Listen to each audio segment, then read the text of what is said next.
Hi, everybody. This is Dan Sullivan, and it's a great pleasure to welcome you to this episode of Exponential Wisdom. And I'm here with what, for me, is the world's most advanced technological scout, mapmaker, general contextualizer of things technological, especially as the technology produces exponential teamwork and results. So, Peter, we're in the midst of lots and lots of exponentials right now. We are. We're at a time where the speed at which technology is accelerating is itself accelerating.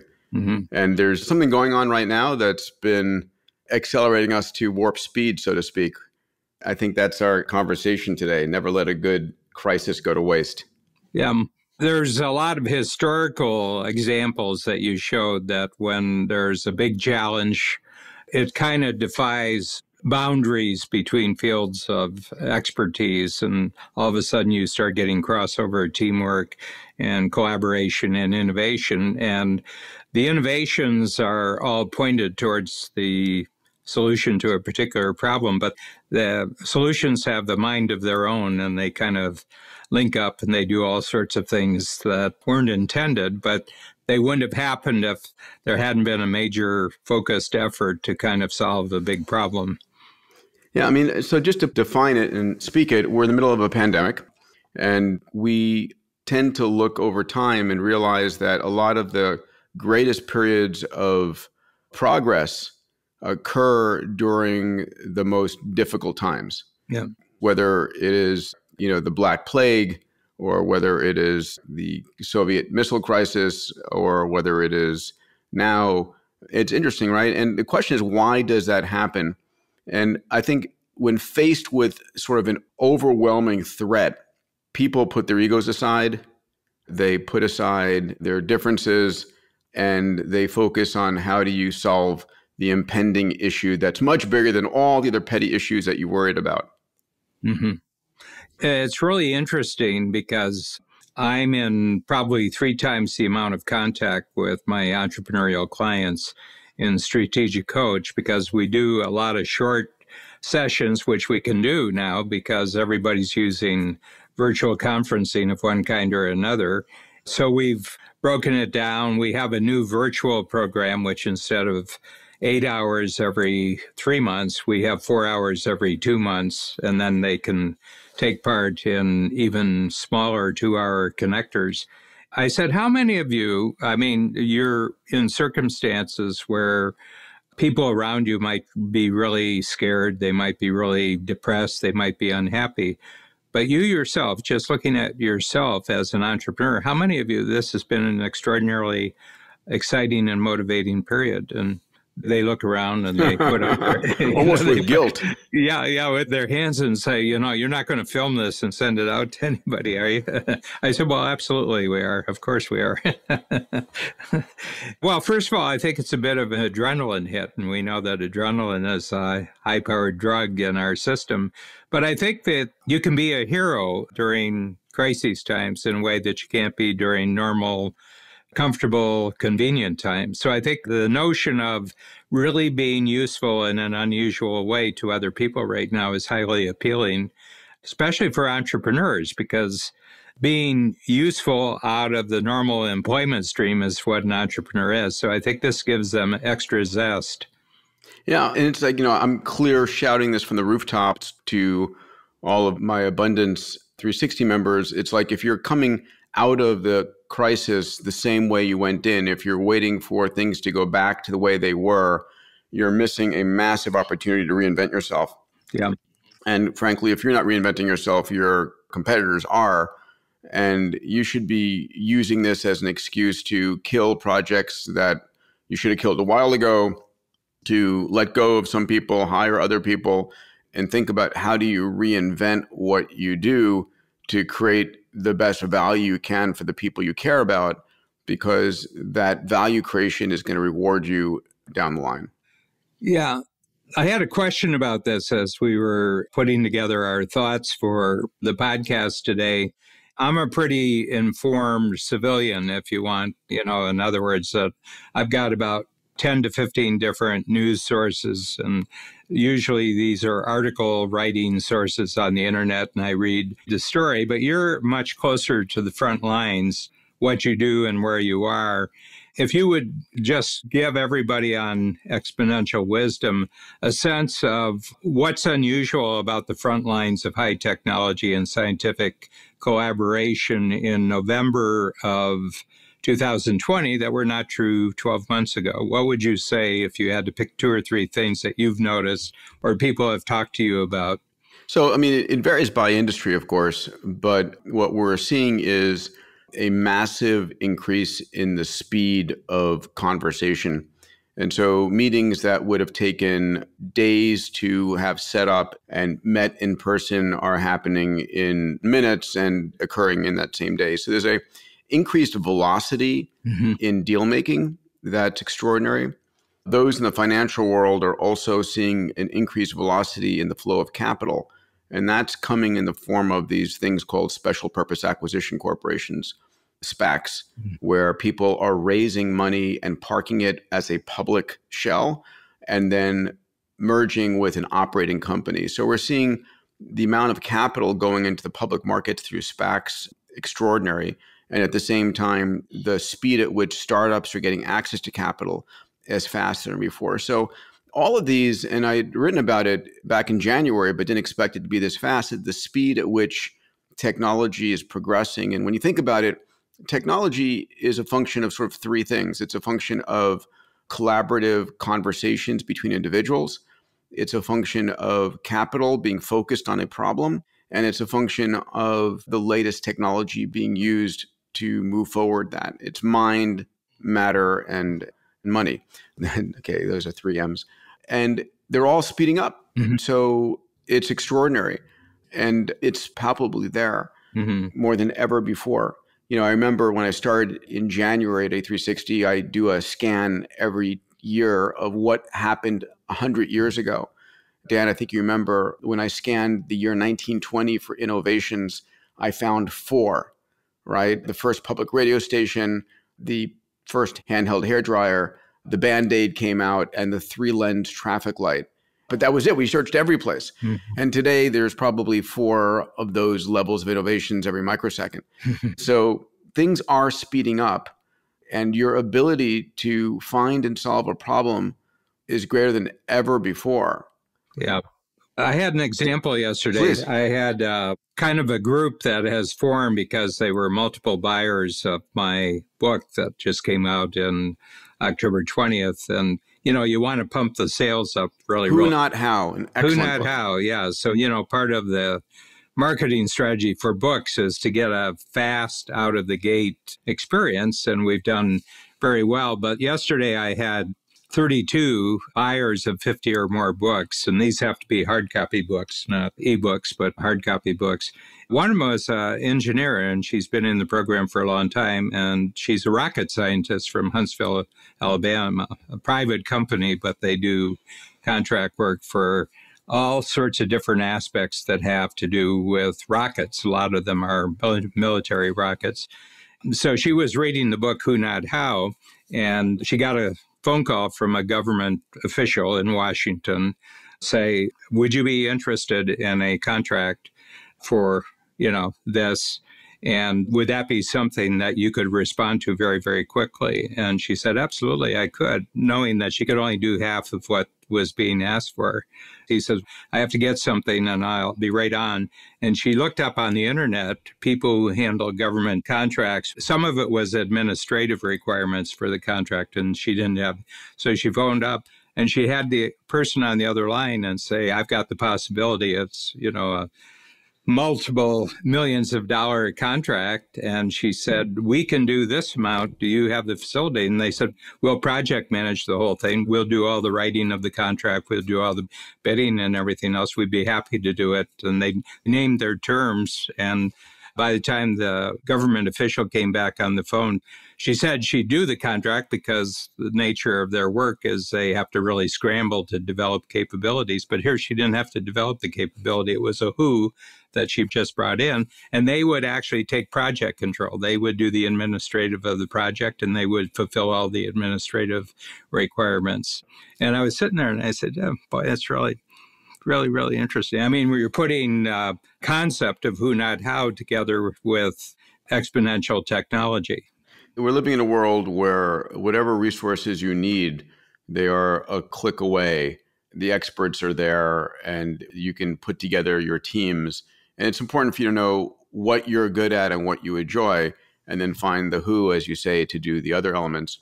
So right now we're in the process of accelerated progress from this pandemic. We've got Project Warp Speed in DC, having funded numerous vaccine developments. You know, the other moonshots in the past, obviously the Apollo program launched on May 25th of 1961 by JFK in his famous speech that got us to the moon by the end of the decade. You know, you're an incredible student of history. I mean, has it always been this way that, you know, a crisis drives? I mean, we've had, what are the other programs? I guess Manhattan Project?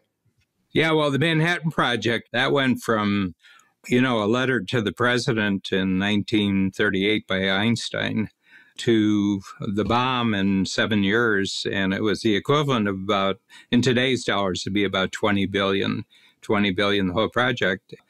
At the height of the bomb, there were 300,000 people working on it. Situations were different in those days, Peter, when Roosevelt died in May of 45 and Truman took over.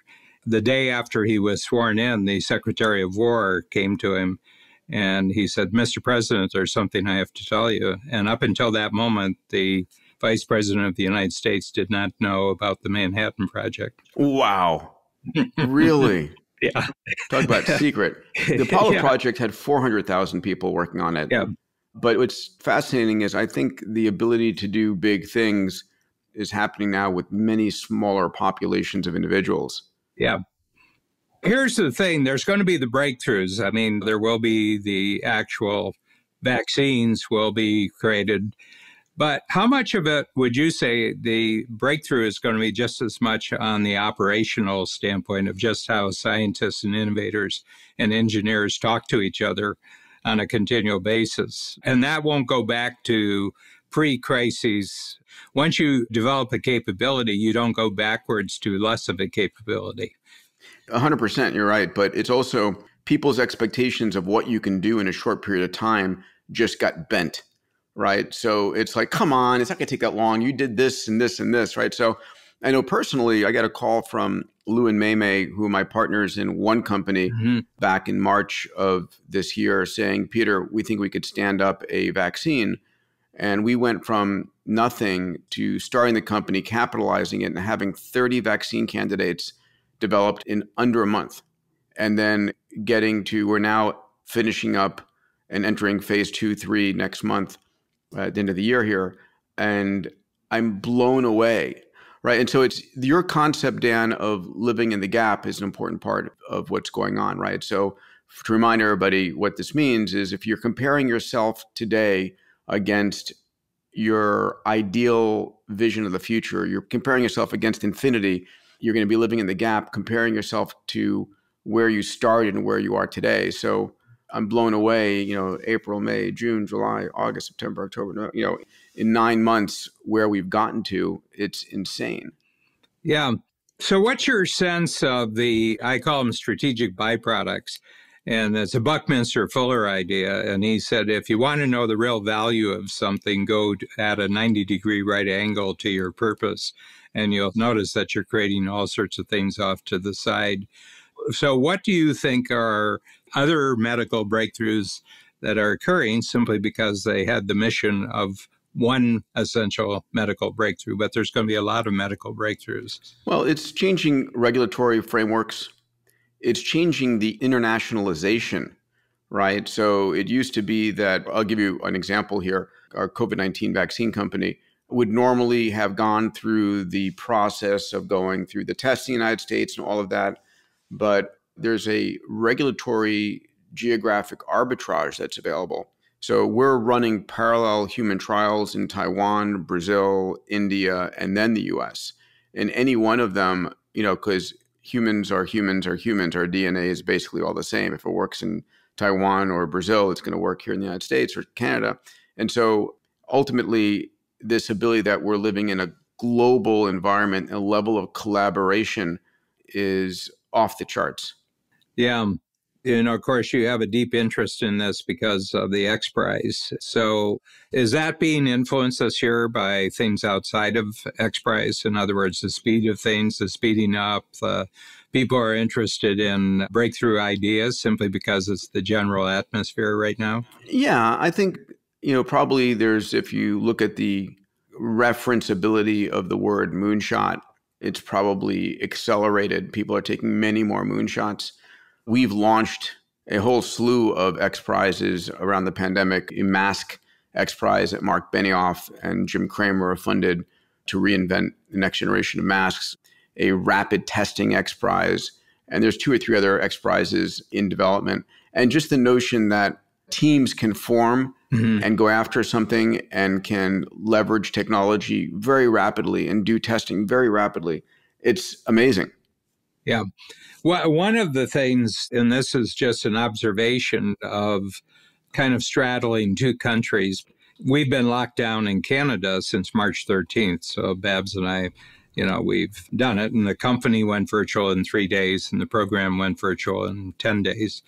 But the thing about it is that this is kind of like an ER atmosphere with the pandemic. I was talking once to a surgeon here in Canada who was getting offers from the United States. And he says everybody talks about the difference between the 2 healthcare systems, but he said it's a fundamental difference of mindset, of national mindset. He said that Canada has kind of like a 80% good attitude towards medical provision.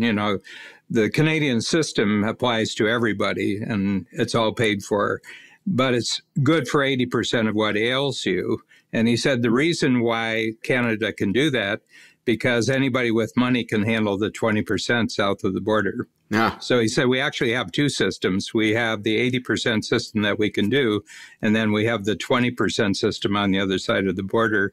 And he said the fundamental reason is, he says, Americans love emergencies. He says, you have to understand, in Canada, we hate emergencies. But he says, Americans really love, he says, I've been down there, and he said, it's an ER mentality. He says the entire country has an ER mentality. And he said, there's nothing like a life and death situation. And to get your adrenaline going and wake you up and make you feel important. He said, but they're terrible at preventive care. He says they're terrible at ordinary checkups. He says it's a system that gets bored with ordinary, but just loves emergency.